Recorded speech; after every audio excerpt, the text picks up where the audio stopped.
बिहार के रहने वाले 1981 बैच के आईपीएस ऑफिसर ओम प्रकाश की लाश बेंगलुरु के पॉश इलाके एचएसआर लेआउट की 14वीं क्रॉस रोड स्थित उनके 3 मंजिला आलीशान मकान के ग्राउंड फ्लोर पर पड़ी थी।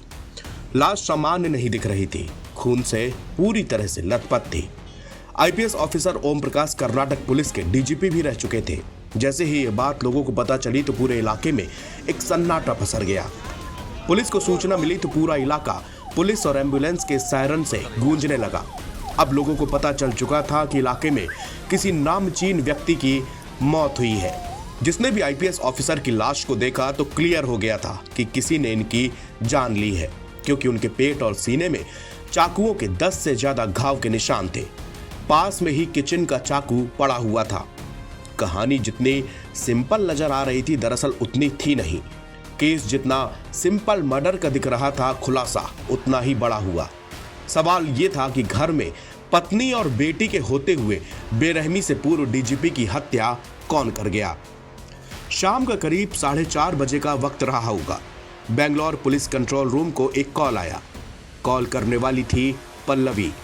पल्लवी मृतक ओम प्रकाश की पत्नी है। पत्नी की आवाज कांपती हुई आ रही थी। ऐसा लग रहा था कि कोई बहुत घबराकर फोन कर रहा है। जाहिर सी बात है, पति की हत्या के बाद पत्नी का और कैसा रिएक्शन हो सकता है। वो घबराकर बोली कि मेरे पति मर गए हैं, उनकी डेथ हो गई है। बस इतना कहकर पल्लवी ने फोन काट दिया। पुलिस के पैरों तले जमीन खिसक गई, क्योंकि मरने वाला कर्नाटक का पूर्व डीजीपी था। बिना 1 मिनट गवाए पुलिस तुरंत घर पहुंचती है।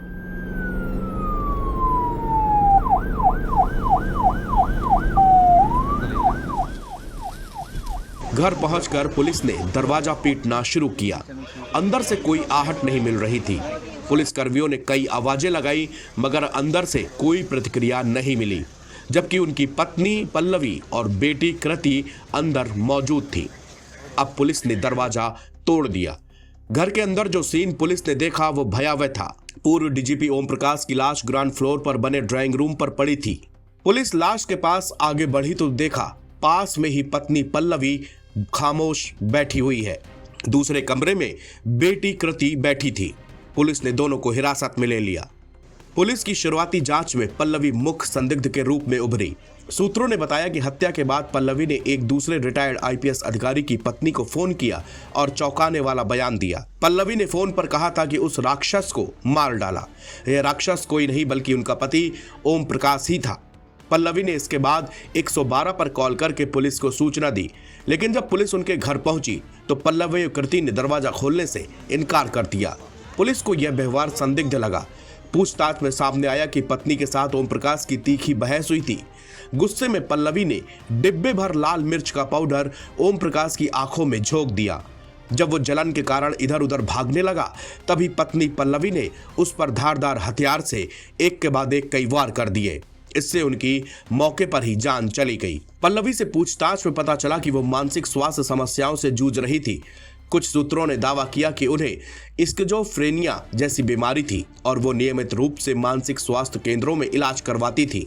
पुलिस को यह भी पता चला कि पल्लवी ने कुछ महीने पहले एचएसआर लेआउट पुलिस स्टेशन के बाहर धरना दिया था। सूत्रों के मुताबिक दंपति के बीच अक्सर झगड़ा होता रहता था। यह भी बताया जा रहा है कि इस अपराध के पीछे एक वजह कर्नाटक के दांदेली में स्थित एक जमीन को लेकर विवाद भी था। पल्लवी ने कुछ महीने पहले एचएसआर लेआउट पुलिस थाने में शिकायत दर्ज कराई थी। प्रकाश बिहार के चंपारण के मूल निवासी थे।